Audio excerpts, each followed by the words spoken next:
Children and Anti-Child Sexual Abuse and Exploitation Material Act, or the Anti-OSAEC and Anti-CSAM Act, or the RA 11930. Actually, if you go back to my initial slides, kung ano yung different child protection laws, kung makita nyo, yung pinakabagong TIP law is, ano ba ito, 2022, June.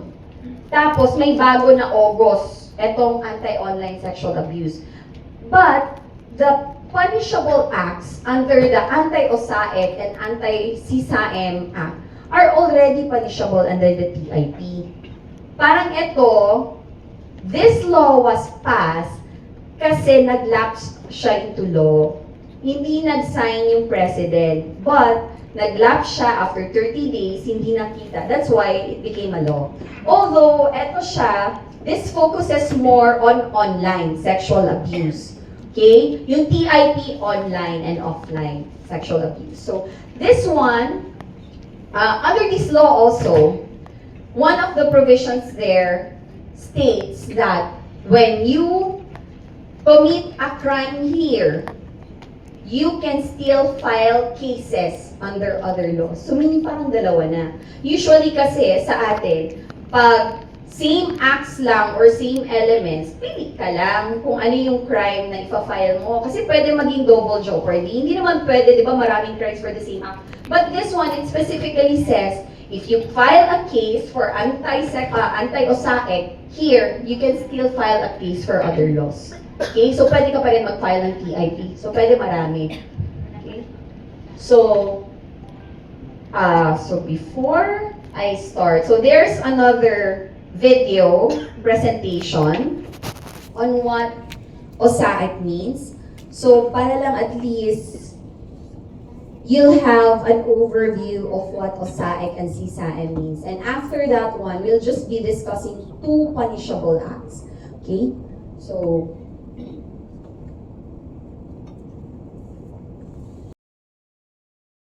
already discussed this earlier. So again, it is a predatory conduct or act or patterns of act establishing relationship of trust or emotional connection by another with a child or someone who is believed to be a child or the family, guardian, or caregivers. So whether this is in person, offline, or online. Okay? For the purpose of perpetrating sexual abuse or exploitation of children or the production of CSAM. So that is grooming. So again, I emphasize that while there is no travel yet, kasi hindi pa pumunta, diba? But this one is a preparatory act for the commission of sexual exploitation. Okay? So when the actual sexual exploitation or yung pagpunta niya or pagpunta ng offender, usually this is a foreigner, it happens online. Diba? You establish relationship, nagchat-chat kayo, usually sa messenger yan, always, yun yung usually cases na refer to as for case build-up, yung bata, diba? Yung bata nagchat-chat with foreigners or even the mom, diba? Nagchat-chat with foreigners, pinapakita yung anak. And then eventually, they will schedule a date. Oh, magkita tayo dito. So, mas maganda, what happens pag nakikita na namin yung parang meron ng grooming, what we do is we coordinate or the PNP coordinates with us and they conduct entrapment operation. Usually, meron kaming case conference niyan with the police before they conduct an entrapment operation because we want to make sure that all of the evidence or pieces of evidence na nandun, baka makita nila, are preserved for purposes of prosecuting the case. So usually meron talaga kaming coordination with the law enforcement agency.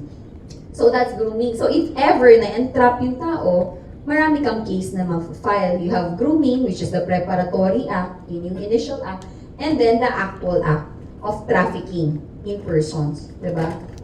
Next is luring. Ano yung luring? Ano yung grooming? Luring is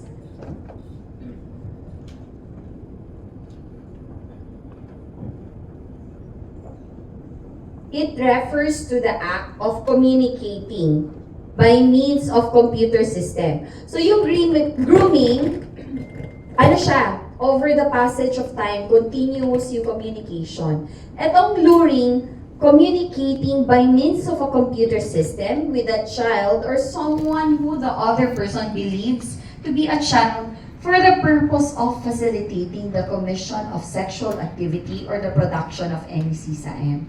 I have an example of luring. Kasi di ba ang grooming over time, you want to establish a relationship. Di ba? Etong luring, minessage mo lang. So we have a case, meron din kaming case nito. The victim was, the offender was chatting the victim. Okay? Nagchat-chat siya sa victim.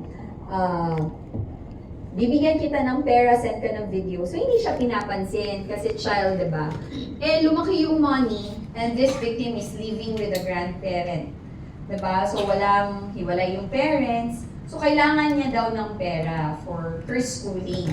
So, nag-send siya ng video. Diba? She's a child. Nag-send ng video. Eh ngayon, etong si offender, ginagamit niyang video to extort the child. If you do not do this, kung hindi ka magpakita, one time lang, hindi ka magpakita, diba? I will share these videos to your friends. So, ngayon, meron ng, diba, may threat na, may coercion na. This is sharing of sexual image-based na, CSAM materials. So ngayon, etong si victim met with the offender. And she was raped 3 times. Diba? And then after that, sabi ng offender, sige lang babayaran kita. But she was never paid. But that was never the issue, okay? The payment is not the issue. So yung next na naman, nag-message na naman si offender. Nirecord pala ni offender yung sexual activity nila. O diba? You can check how these people think. But anyway, nirecord niya. So yun na naman yung ginamit niya to threaten the child. So ngayon ang child, nagsumbong na talaga siya sa churchmate niya. Okay? Nagsumbong siya and they conducted an entrapment operation. So on that day, nag-message si offender na, okay, magkita tayo dito, blah, blah, blah. Diba? So yan, na-entrap si offender. But anyway, at the end of the day, na-entrap si offender. So what was the case filed? Kasi ano yan parang, di ba, entrapment, nandiyan ka agad, kailangan mo mag-file ka agad ng case. On that day, ano yung kaso na ipa-file mo? Hindi ka naman pwede mag-file ng rape kasi nangyari niyan yung before. So hindi yan siya mahuhulog ng inquest, sorry ha. Very technical. Yung inquest kasi kung ano yung kaso mo on the day na hinuli ka ng warrantless arrest. 'Di ba? Yung mga kaso na ginawa mo before, hindi yan siya inquest. Kasi hindi ka naman hinuli based on that act. Pwede yan siya sa preliminary investigation. Pero matagal after pa yan. Kasi ang inquest kasi may number of hours lang, 'di ba, na dapat ma-resolve ni prosecutor. Otherwise, papalabas na sa kulungan yung na-warrantless arrest. But anyway, what case did we file? Kasi hindi naman pwede rape, nangyari yun before. Di naman pwede trafficking in persons kasi nangyari yun before. What we filed is luring for the inquest. But for the preliminary investigation, of course, we filed rape, we filed qualified trafficking in person, but on the day that he was arrested without a warrant by the police, but by virtue of a entrapment, final namin luring. On the basis, para lang talaga meron siyang kaso. Yung pag-text niya sa bata, nag-communicate siya sa bata na, punta ka dito, binigyan niya ng instructions, dito tayo mag-meet. For the purpose, kasi mag-aano tayo, di ba? So yan, for the purpose of facilitating the commission of sexual activity. That is an example of luring, which is different from grooming, which happens over time. Because you manipulate the child, you establish a relationship with the child. This one is different. Okay? So that's it for OSAEC and CSAM. There's another law that we will discuss, which is the Special Protection of Children Against Abuse and Exploitation. This is RA 7610. Very short, only 2 slides. Kasi this is abuses or exploitation of a child pasok dito. Although sa amin, hindi masyado namin siya ginagamit kasi compared to the other laws, the newer ones like the trafficking in person or the OSAE, the penalties here are lesser than those compared to TIP and OSAE. Although when we file a case, dinadamihan na namin siya pag applicable. Usually, when we file a trafficking in persons case, meron talaga yung 7610. Or when we file an OSAE case, meron din yan siyang 7610. So what is RA 7610 or the Special Protection of Children Against Abuse and Exploitation and Discrimination Act? So this law, this 1992 law, protects children from all forms of physical abuse, sexual abuse, prostitution, trafficking, exploitation, labor exploitation, and other acts. Ayan, hulog siya dyan. Kung any other acts that is prejudicial to the development of a child, hulog siya dyan sa RA 7610. So, I will be discussing one punishable act lang. So, lahat naman, even yung mga trafficking in person cases kanina, pag may sexual abuse, pwede na mag-file sa 7610. But ito siya, I will highlight this one, the Section 10. This is another form of child abuse kasi this is relevant to the accommodation sector. Okay? So, this one, what are the elements? Yan. A person who keeps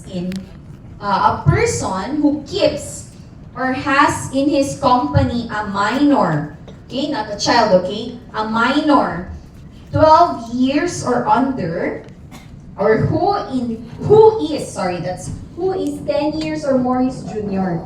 So not limited to minors, 12 years or under, diba? Pag nakita ng staff or hotel workers, mahirap naman, di ba? Paano mo malaman na 10 years junior? But anyway, even if it's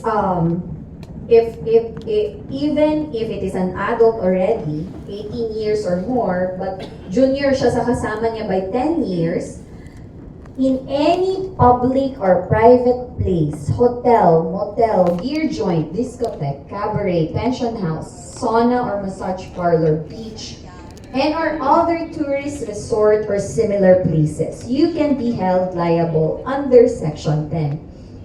So I'll give you an example of this one. We have another complaint referred to us by a law enforcement agency. Okay, they are conducting investigation na.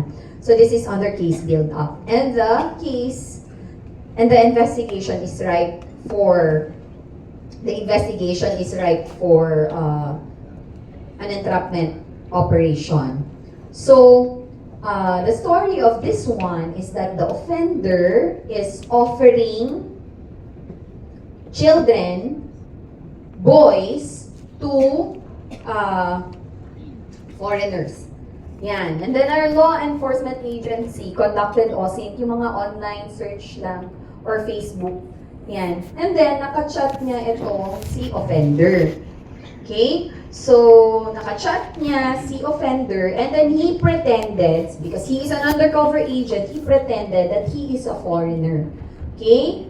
He is a foreigner. Of course, you cannot instigate. Alam niyo naman siguro yung investigate, diba? Instigation versus entrapment. Hindi dapat si law enforcement agent mag-aas ng do you offer boys? Of course, not that. You let the offender offer to you. Bahala ka na how you will do it. Kasi, kung mag-i-instigate si law enforcement agent, of course, that will be in court, dismissible na yan kasi instigation. So, ang nangyari nito, so they conducted an operation until nag-offer itong si offender ng minor, nagsisend siya ng pictures. Until one day, he asked na, are you coming to the Philippines? No? So, nag-arrange sila in one of the hotels here in Davao City. So, dinala niya yung bata. IP pa yung bata, di ba? Yung minor victim, dinala niya sa hotel, kasama siya. Okay? So, pagdating nila dun sa hotel, of course, sila lang dalawa sa room. And then, the entrapment operation was conducted and he was legally arrested. So, again, yung minention ko sa kanya, on that day, di ba, when you are lawfully arrested without a warrant, ang pwede mo lang i-file na case for that offender to retain in prison is kung ano yung ginawa niya na kasalanan on that day.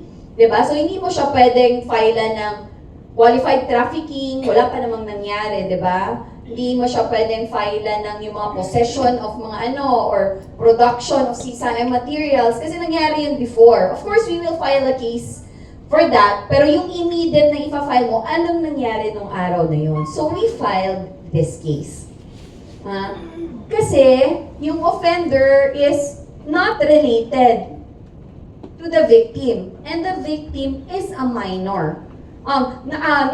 He is not 12 years or under, but he is 10 years more. Diba? 10 years or more, he's junior. Malayo yung agwat. And this offender kasi is his teacher. Diba? Teacher yung offender eh. The offender is his male teacher. Okay? So yan yung final namin na case on that day so that he will be retained or detained in prison. So yan yung other acts. Ito kasi applicable because you see it, diba? For example, makikita mo yung mga bata, merong another, not our case here in Davao City, but yung sa labas, especially yung sa mga Clark, mga ganyan. Sa hotel, di ba, may foreigner, tapos may biglang papasok na parang bata. Diba? I don't know if you've also read the news yung sa Thailand na bago lang na may foreigner and then meron siyang minurder na 17 years old. Diba? Yung mga ganon. So, that's why we are discussing this so that, kasi ang frontliners, the first line of defense are our tourism enterprise, especially pag mga ganito, diba? Sa mga hotels, mga, diba? Even pala restaurants, that's considered na sa tourism enterprise. But anyway, yan yon. So, yan siya. Yan, pag nakita nyo, committing a crime na siya, di ba? So, anytime that person is arrested. So, if you are aware of this law, alam mo na pwede ka mag-report. Pag may ganyan. Kasi usually, di ba pag nasa hotel ka, kung sino yung papasok, kunin mo naman yung ID. That's naman, part of the procedure. You get the ID. So, you can also validate. Okay? Okay, so, exception. Okay, exception. This Section 10 does not apply to any person who is related within the fourth degree of consanguinity or affinity, or any bond recognized by law, local custom, and tradition or acts in the performance of a social, moral, or legal obligation. I remembered in my lecture last year, may nagtanong about this law or local custom, but this is not actually being used. It's more on any person who is related within the fourth degree of consanguinity or affinity. But remember, this is just an exception, okay? Kung yung offender, he has the burden to prove na he is related to the victim. Okay? It's not the other way around. So yan yung exception. Okay? So what is the penalty for that Section 10 alone? Kasi there are different crimes under 7610. But for that Section 10 alone, it's prison mayor in its maximum period. Prison mayor is, wait lang 6 years and 1 day to 12 years. But it says there kasi maximum period, so that's 10 years and 1 day to 12 years. So di ba din siya? Mataas din yung penalty niya. Kasi aside from that, kung may nangyari din, meron ka pang trafficking in person or kung bata, qualified trafficking in person. So ang dami mong crimes, ang daming penalty, tapos may dagdag pa na 10 to 12 years. Okay, so that's the penalty. Okay, so we're done with the different child protection laws.